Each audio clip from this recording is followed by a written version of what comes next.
Tātad mana identitāte noteikti ir lauku sieviete, sieviete laukos, kas tik tiešām ir ar kājām un rokām zemē. Lai arī es strādāju pašvaldībā, vienalga man arī ir šī lauksaimniecība, kurā es strādāju. Es baudu katru rītu, eju dabā un tiešām no viņas smeļos un jūtu to enerģiju. Tā mana identitāte ir noteikti arī šī sadarbība ar cilvēkiem vietējiem, jo pirmkārt es esmu visu laiku strādājusi tādā gan skolā, gan arī pašvaldībā, kur gan vēsturiskos notikumos mums ir jāsastopas, jāsatiekas, gan mums dažādi tādi kultūras pasākumi, kuros mēs tiekamies un sadarbojamies. Viņi mani redz, es viņus redzu, un līdz ar to viņi zina, kāda es esmu. Noteikti mana identitāte ir arī šeit jāsaka saistāma arī ar vietējos kopienas aktivizēšanu. Jo mēs arī piedalāmies projektiņos, kas saliedē sabiedrību. Ja? Tā kā tāds, varbūt es arī varētu sevi uzskatīt par tādu dzinējspēku mazliet šeit arī vietējās sabiedrības. Es tā iedomīgi varētu teikt.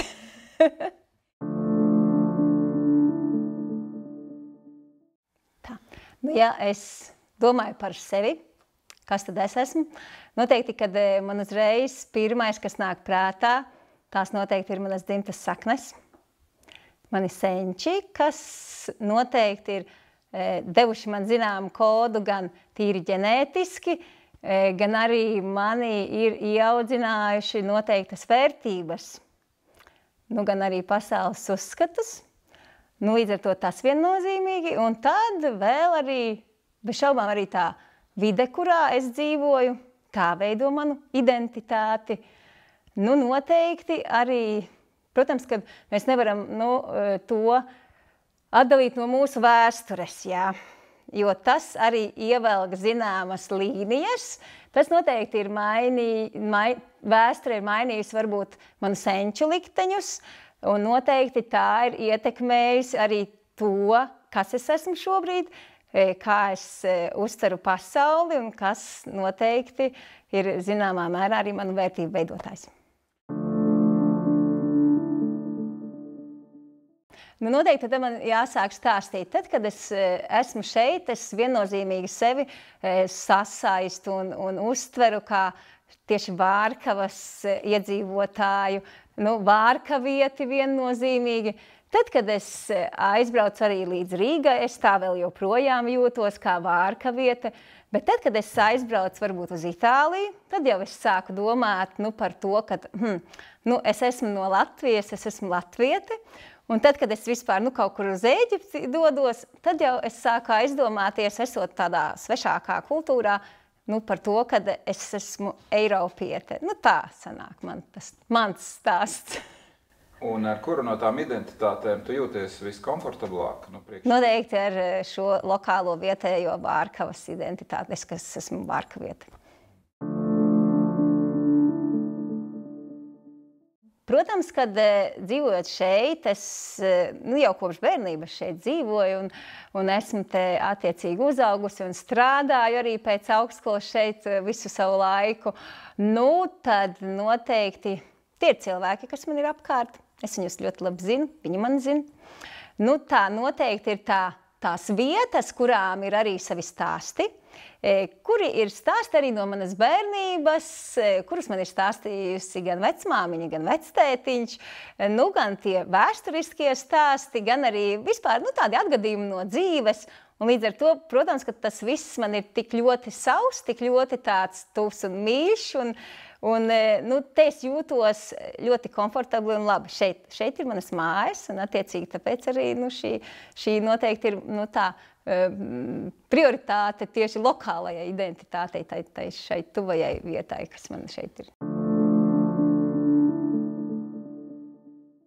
Man tas tik ļoti krasi nav. Es nezinu par tik, cik ļoti daudz ir arī stāstīts par to, ka Rīgā ir ļoti daudz latgaliešu, jā, tad es to tik ļoti krasti tā neizjūtu un nenodalu, un es arī principiāli neuzskatu, ka tik tiešām mums ļoti ir jāpiegriež vērība latgaļu valodas izkopšanai, viņu tātad mums ir jāpārvērš par rakstos jālieto, ikdienā vairāk jālieto. Es domāju, ka tas tā tīri dabīgi un harmoniski notiek, tik cik vajag, tik tas notiek tā ģimenē, kad tur runā vai nerunā. Tā.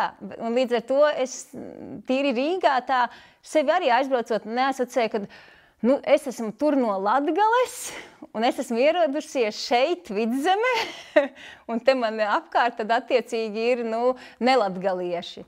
Nē, es kaut kā to tā nejūtu tik krasi.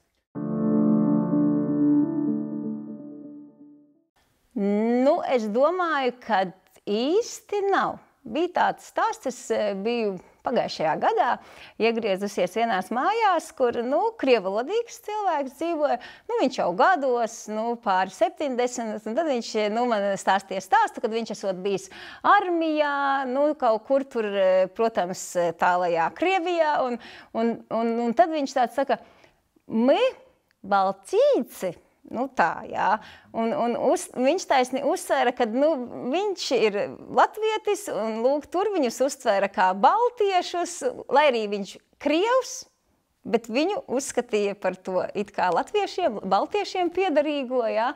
Un līdz ar to, attiecīgi arī pret viņiem tā tur izturējās, attiecās, uzticējās, neuzticējās, tās lietas tur tā.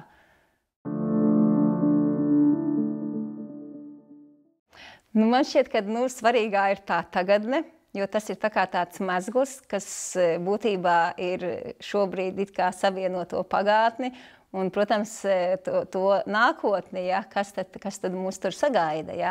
Un attiecīgi tas mezgls ir tas, kā mēs viņu cik cieši tēt vai sasiesim, vai mēs viņu atraisīsim. Ja. Un tad tie pavadieni mums var arī aizskriet katrs uz savu pusi. Noteikti, ka tā tagadne man ir tā svarīgā un šķiet, ka tā es pievēršu to lielāko vērību nozīmi. Ja runājam par Vārkavu, tad mums tieši arī vēlēšanas bija tas pozitīvais piemērs, jo vārkavieši sagrupējās, mēs dodamies uz citu novadu, uz Preļu novadu. Līdz ar to attiecīgi nobalsoja tieši vairāk par to savējo sarakstu. Protams, bija arī tie cilvēki, kas izvēlējās būt vairāk varbūt Preļu veidotā sarakstā, jeb Riebiņu veidotā sarakstā. Ja? Bet pamatā tas lielākais nospiedošais vairākums tik tiešām nobalsojot par to Vārkavas sarakstu. Un līdz ar to mūsu bijusī priekšniece un vēl viens kandidāts, kas bija sarakstā, tika divi tātad ievēlēti uz Preļiem. Tas ir ļoti labs rezultāts, jāsaka, ja? Jo Preļu sarakstiem pat ir 3 tikai deputāti, tad 2 no Vārkavas, tas ļoti labi. Tā, vēl kā tad cilvēkus iesaistīt, noteikti tas ir jārāda tas pozitīvais piemērs. Ja ir harizmātisks līderis, ja viņi redz, ka tas līderis tiešām viņiem nemelo, kad viņam var uzticēties, kad viņš ir tik tiešām paraugs it visā, gan darbā, gan arī mājās, gan arī kaut kur ārpusē satiekot, tu redzi, ka tas cilvēks nav ar 2 sejām, tad attiecīgi sabiedrība arī vairāk vai mazāk iesaistās.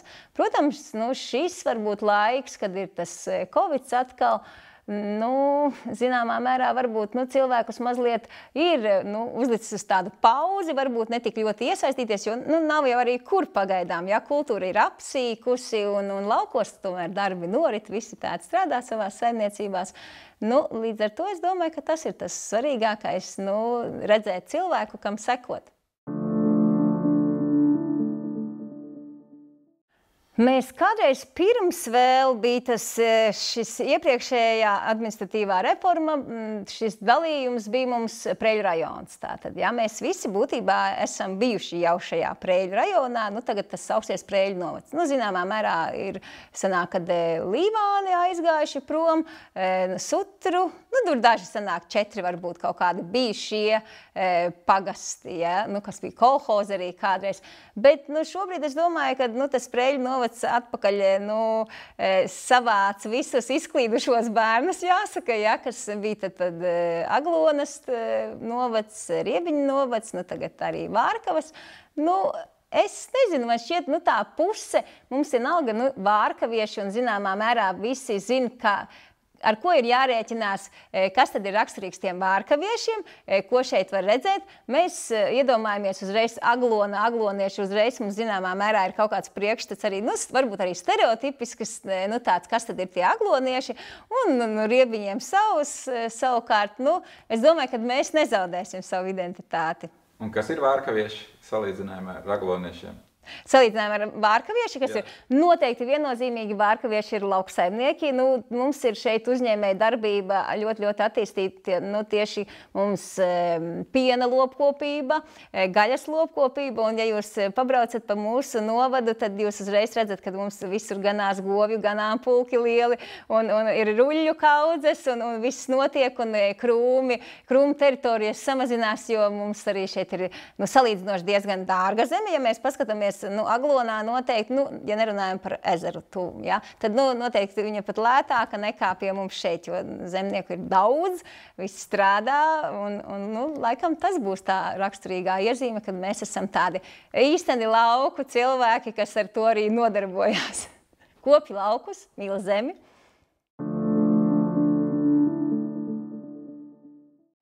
Es domāju, ka var. Es domāju, ka noteikti ir apstākļi, kas var arī cilvēka šo identitāti mazliet arī mainīt. Tie varētu būt noteikti kaut kādi notikumi, kas varbūt liek cilvēkam ļoti vilties. Un līdz ar to tad varbūt viņš arī var, zināmā mērā arī noliegt visu to, kas varbūt viņam iepriekš ir bijis svēts, dārgs, par ko viņš ir bijis pārliecināts. Un līdz ar to varbūt vēlēties to noliegt, kā tādu nepatīkamu, varbūt savu pieredzi, un līdz ar to vēlēties mainīt šo savu identitāti uz kaut kādu citu pavisam pretēju. Īstenībā man nav bijis, man ļoti daudz bieži ir uzdevuši, kāpēc, uz laukiem arī Man laikam tad atkal jāsāk ar to, ar ko es sāku šo savu stāstu, ar to, ka man ir veidojuši noteikti tie vecvecāki, viņu uzskati, tas senču mantojums. Man vecās bija arī leģionārs, un pēc šī fakta, protams, kad viņam bija jāstrādā ne tik varbūt labi un viegli darbi, viņš strādāja fermā, cūku fermā, un arī vecmamma tur strādāja, un tad, būtībā kopš agras bērnības arī mēs bijām pieraduši, ka mums ir jādodās tur, jāpalīdz, un tas ļoti patika. Un savukārt tēvs man strādāja par inženieri kolhozā, un viņš savukārt bija ļoti radošs. Un tas, laikam, varbūt arī no viņa tēva viņam bija iedzimis, bet viņš vectēvs nevarēja izpaust šo savu radošumu nekādējādīgi. Savukārt, tēvs varēja. Un tad, viņi visu laiku to zemi uzsvēra kā tādu dārgu lietu, ja. Vienmēr vecmāma, kad mēs gājām ar viņu uz dārzu, strādājām, ravējām, viņa teica, paskaties atpakaļ, cik kāpostiņi priecīgi. Un es domāju, tik grūti ir ravēt, kādi priecīgi kāpostiņi. un es tagad savukārt jūtu, kad tas, kas it kā tās grūtības bērnībā ir bijušas, man tas viss tagad ļauj tik tiešām ieraudzīt. Tagad man šķiet, kad es skatos uz to visu kā tādām vecmammas acīm. Un arī man tagad šķiet, kad es izravēju dārzu, tad paskaties, cik viņi tiešām ir priecīgi. Jā, un tad visu laiku tie stāsti, kas bija vecmāmiņas un vectēva par to, kā kādreiz strādājuši, kādas tur bijušas viņiem attiecīgi rāžas. Noteikti viņas niecīgākas nekā tagad, bet tie stāsti, man vecmāma bija ļoti tāda spēcīga sieviete. Viņai arī karā aizgāja vīrs. Un pārnāca tikai 45. gadā, protams, kad viņam viena pati ar mazu bērnu bija jāsaimnieko, bija jājūt zirgs, bija jār, Un īstenībā man vecmama bija tāda ļoti, jāsaka, tāds piemērs un tāds paraugs. Un es no viņas iedvesmojos. Man likās, ka tādai ir jābūt sievietei, stiprai sievietei. Un es tāda esmu.